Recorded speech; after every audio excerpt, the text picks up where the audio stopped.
Hi everyone, and I feel very much honored to be invited to give this talk, and then I'm really sad I couldn't see you in person.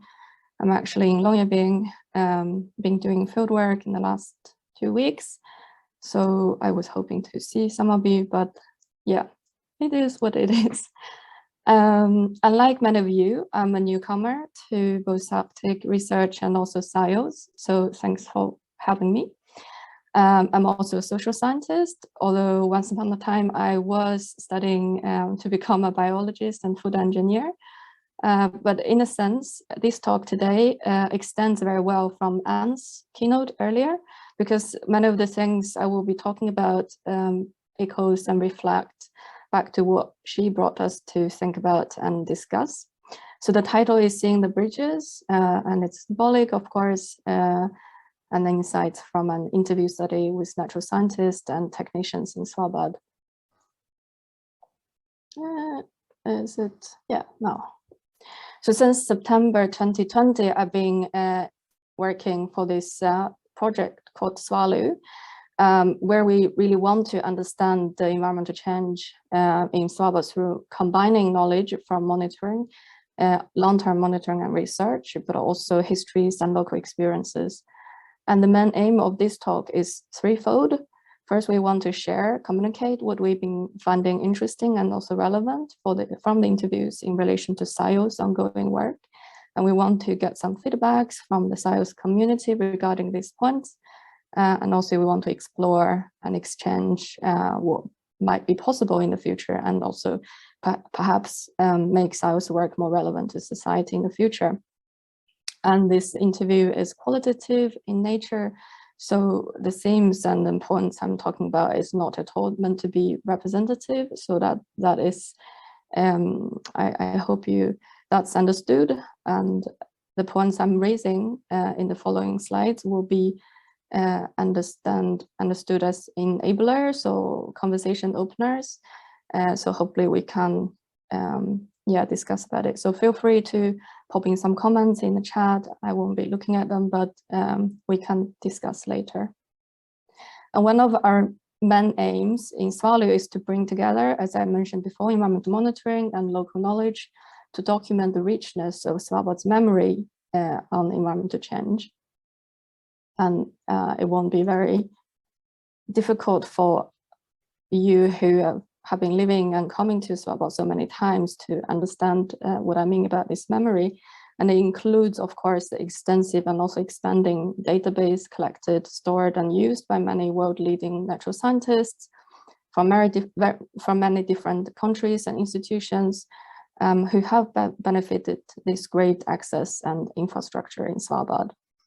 And once this data analyzed through various projects and research, this information ended up in reports like SES report, and it's deemed to be objective, factual, and scientific, so people can rely on this information. But we also have memory of environmental change that is more embedded in documentations of very complex human-nature relations and interactions. For instance, historical archives of Svalbard trappers, and also geological investigations of mining activities, and also more modern ones like travel books of Arctic guides. So we often acknowledge information generated from the first scientific monitoring as knowledge, and believe that it can provide evidence-based advices for management and governance, whereas the other information stored in other kinds of documentations perhaps are more seen as mixture of memory and experience and perhaps knowledge. So, but I would talk later that they are much more blended. And what we don't really see, but it comes sometimes through conversations with people, is that there are many interactions and relations. And SWALU as a project indeed derived from these interactions and relations among people and nature. So the ideas behind SWALU were actually born from this kind of interactions, both as people, individual, and also institutions and projects. So exchanges over the years result in the desire and motivation or bring together this different knowledge. And that's also why I was always curious about how people feel when they get together, discuss things, and because I always sense this energy and motivation, this drive behind people wanting to come up with new ideas, new synergies, and see how people can combine their knowledge together. So, and that's also why we have a very interdisciplinary team. We have formed this team consisting of really diverse disciplines, and also strengths and skills in terms of where we came from. And then this bring in new relations, and that's what we sometimes don't talk about. So the point is to already recognize the power of reflecting on how each of us works and how our projects work, and see indeed what is in circulation is not only data, information or knowledge, but also these relations, as Anne mentioned and talked about before. So we also have, for us as social scientists and also humanities scholars in the team, and we are very grateful to have this opportunity to work so closely with natural scientists. And we also bring in non-academic partners who work with other ways of knowing and understanding environmental change. So the reason I'm talking all about this because I want to give you some background information of where this interview study was situated. So since 2020 November, I have conducted 33 interviews, in-depth interviews with natural scientists and associates, mostly technicians, but also managers and logistic persons based in Svalbard. And they have average 15 years period of stay in Svalbard. And I know this length is not as long as the history of UNIS or other established sector in Svalbard, so it's probably not that long. But consider how difficult it is actually to remain this long-term engagement, and how high the turnover is in all societal sectors in Svalbard. I think it is quite a decent, and then you can talk about some changes actually in this span of time. So my this a set of relations among these scientists and also associates, they have established over the years, although some of them might have not lived in Svalbard as long-term residents. And these interviewees often told their stories about how they came across Svalbard, the environment, and how they were caught by it, how they were attached to it. And they also talk about their memories about these places, different places and locations. So this always came up when I tried to understand their projects, why they end up in this scientific expertise they are. And also asked about whether they saw any changes, of course, and then how they saw their research relevance to society. So in other words, I have a structure and some guiding questions, but also quite spontaneous questions can pop into the conversation so that it could go a bit deeper. And I had different people from different disciplines. That is a very bad image. They just broke down Little Ock and coastline, I noticed. So what we try to get a sense of through these interviews is how data is flowing through its different phases, and perhaps the interface of experience and knowledge, because we're really interested in when and how does a lived experience lead to a piece of scientific knowledge. And what I think is fascinating is that once we started looking after these steps and processes of monitoring and research, it became much less linear, exactly like Heike and Anne showed in this SciOS wheel, scientific wheel, that it is not as if it's a cycle.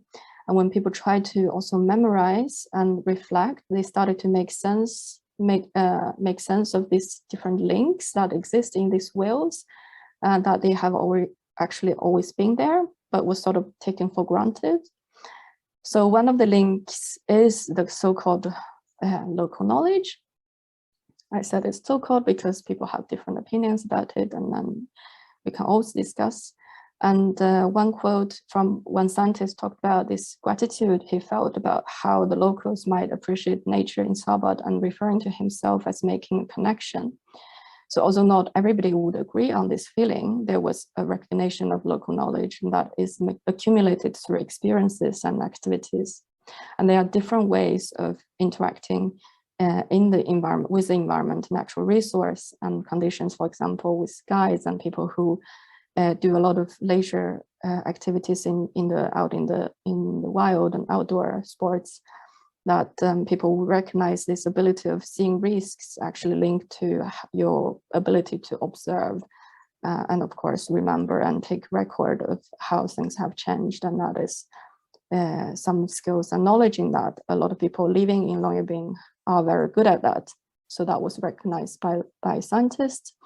And also field operation, of course, means safety measurement, but also even pilots and technicians who help out and collect data.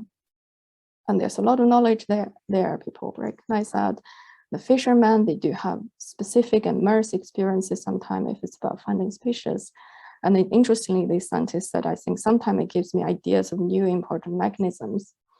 And then I should point it out that he was very specific here, that he would never, or he wouldn't consider to take these observations directly into his research, this process, but it triggers thinking and thoughts, ideas in him. And even miners have been making basic parts for instruments and equipment that's being used out in the field. And this was reflected by a technician who knew how difficult sometimes it could be driving very heavy truck on the very unstable terrain and other equipments needed for doing field work for scientists. So these are really interesting that you do hear these recognitions on different scales from different sides with different groups. And that meant that either they have interactions with these people or they were included somehow in these groups, and they also have insights into it through various ways. And then also interesting, we observe an effort in positioning this knowledge, local knowledge, in relation to other kinds of knowing.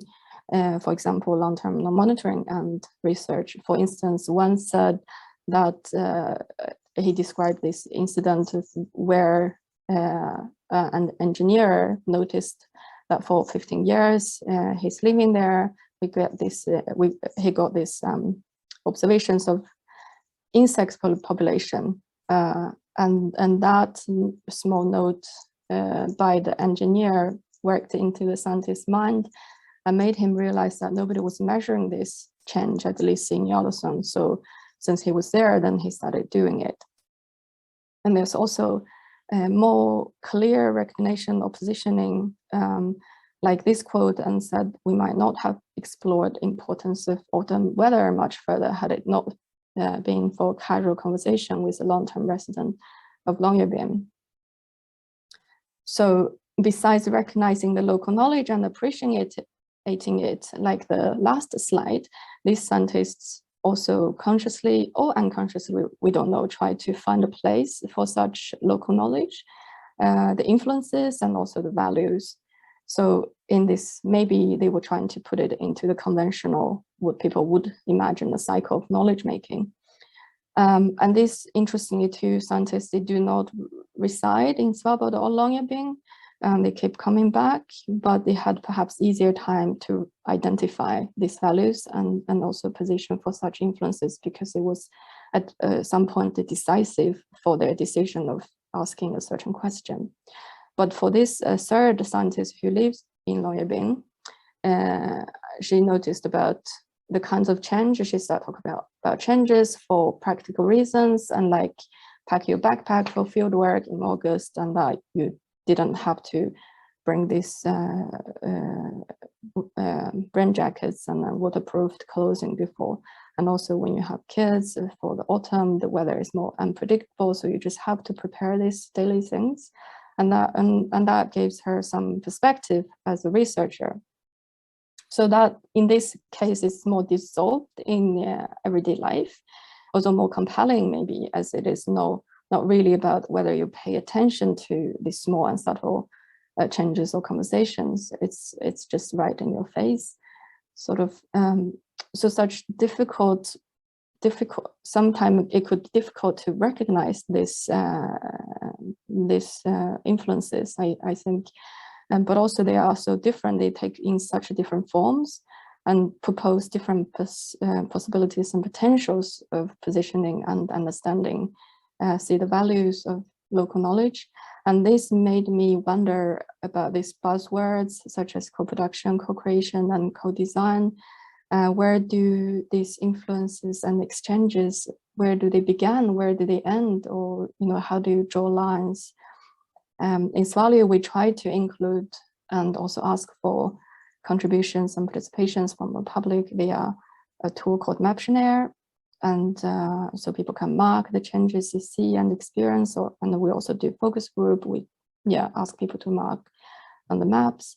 And SIOS has also tried to assist the logistic and fieldwork during the pandemic when people couldn't come. So there's the local connections, they mobilize to help people to do the fieldwork to the best they can. But I think coming back to the work people were doing without noticing, which is positioning this local knowledge into the cycle, we may also want to ask this question or examine in general, where does this kind of knowledge, local knowledge, fit in infrastructure? Thinking about SIOS, how do you integrate this kind of knowledge into SIOS database, for example? And then I looked up for Anne's latest book. So it was really insightful, this book called Data and Science, and I recommend people go find it.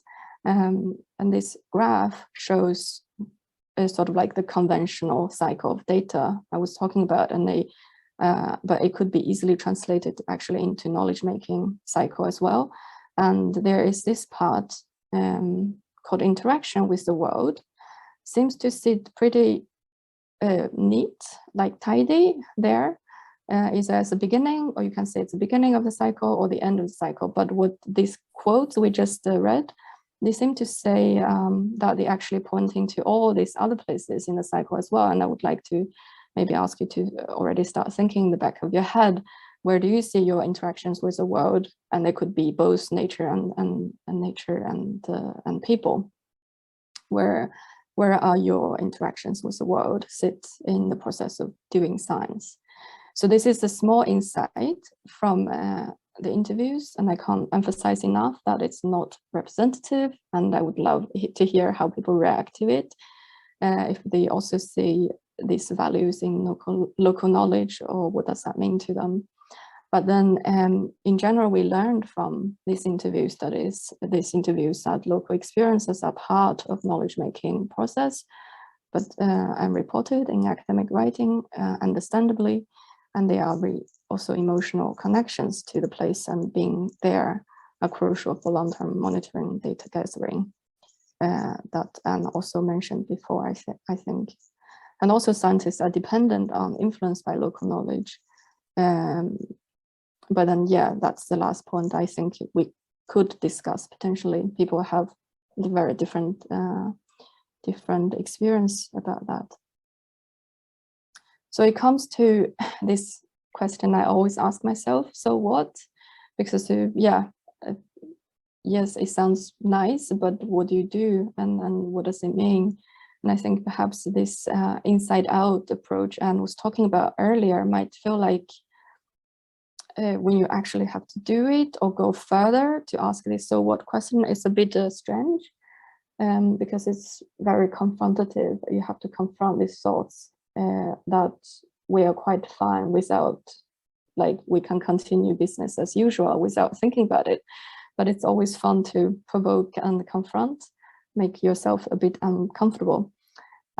So some people, I would imagine myself, see this, that okay, we all know connections are good, it's nothing new.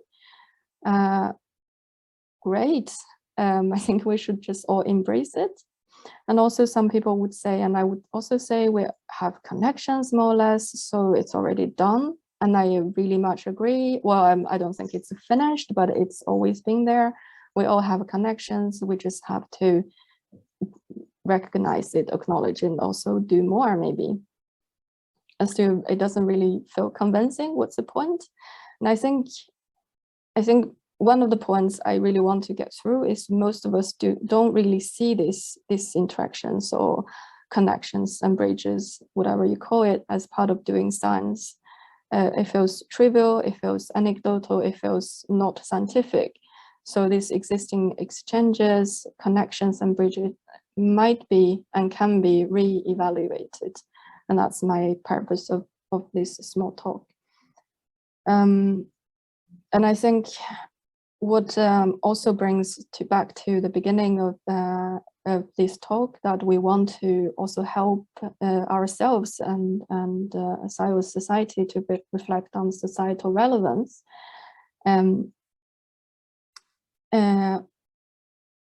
Yeah, I think one of the things I just picked up right now from the conversation and discussions earlier was that this feeling you probably all recognize, that you have to write this part in the grant proposal and also have to communicate through media to the public about your research results or the idea, and you have to convince various people that it's important, it matters. It can be exhausting and tiring. And that is something I think is very interesting, that we need to unpack these negative, almost negative associations about societal relevance, and to think about the alliance between between science and society is not that strong, or is even separated. I think a lot of people actually question that. And also this idea of scientists are bad at communicating, especially natural scientists are bad at communicating their science. I think it's also wrong. I've learned a lot of techniques and making PowerPoints and making lively from my natural scientist colleagues.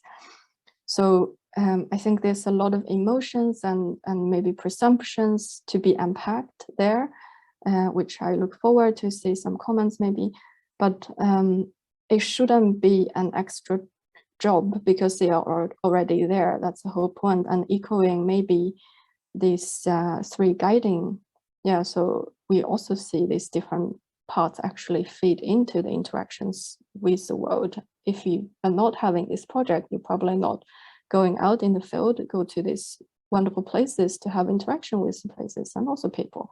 So it's not only one way.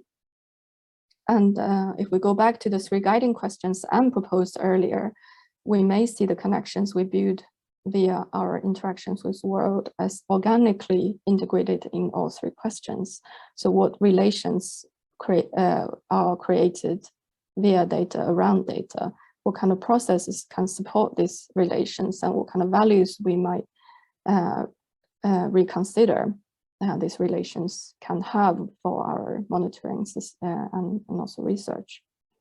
So think about this communication with scientific communication with public as an example.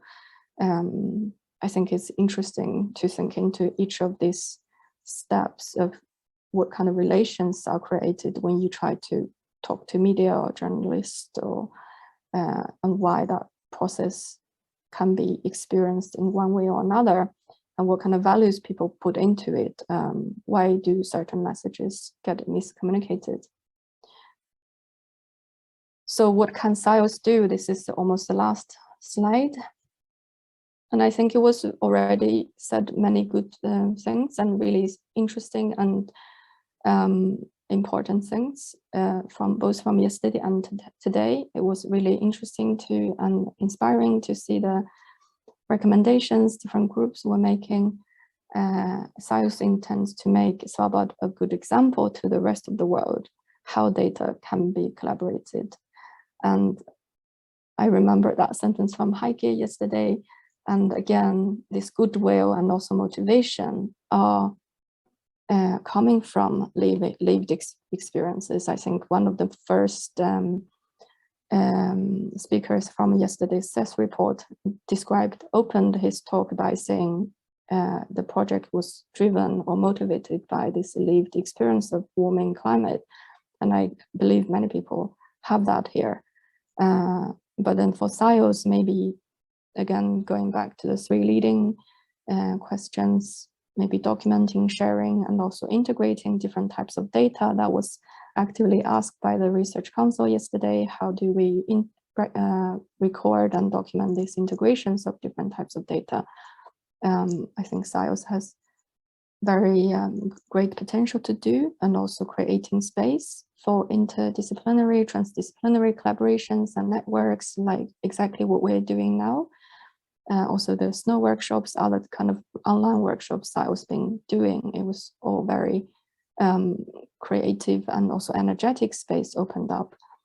Inviting us social scientists to the forum is a very ambitious and courageous and very inspiring, wonderful initiative, and also reflecting and redefining what are the values of our data. And I want to end perhaps almost the last slide by this wonderful quote from a scientist on Svalbard. Said Svalbard is a unique place because you have so many international institutions that have established a brilliant infrastructure here, but you always have to navigate through all these other issues that have nothing to do with science, but it's still worthwhile working with it because that's the basis for developing science. So we are aware of all the other societal issues. It doesn't mean that we can't work with those. And I think Kim also said earlier that, yeah, Svalbard, it should be the place where it's happened, and SciOS should be where this thing can happen. So yeah, that was us from Svalbard, and please feel free to follow our social media and also log on to the Maptionnaire to have a look.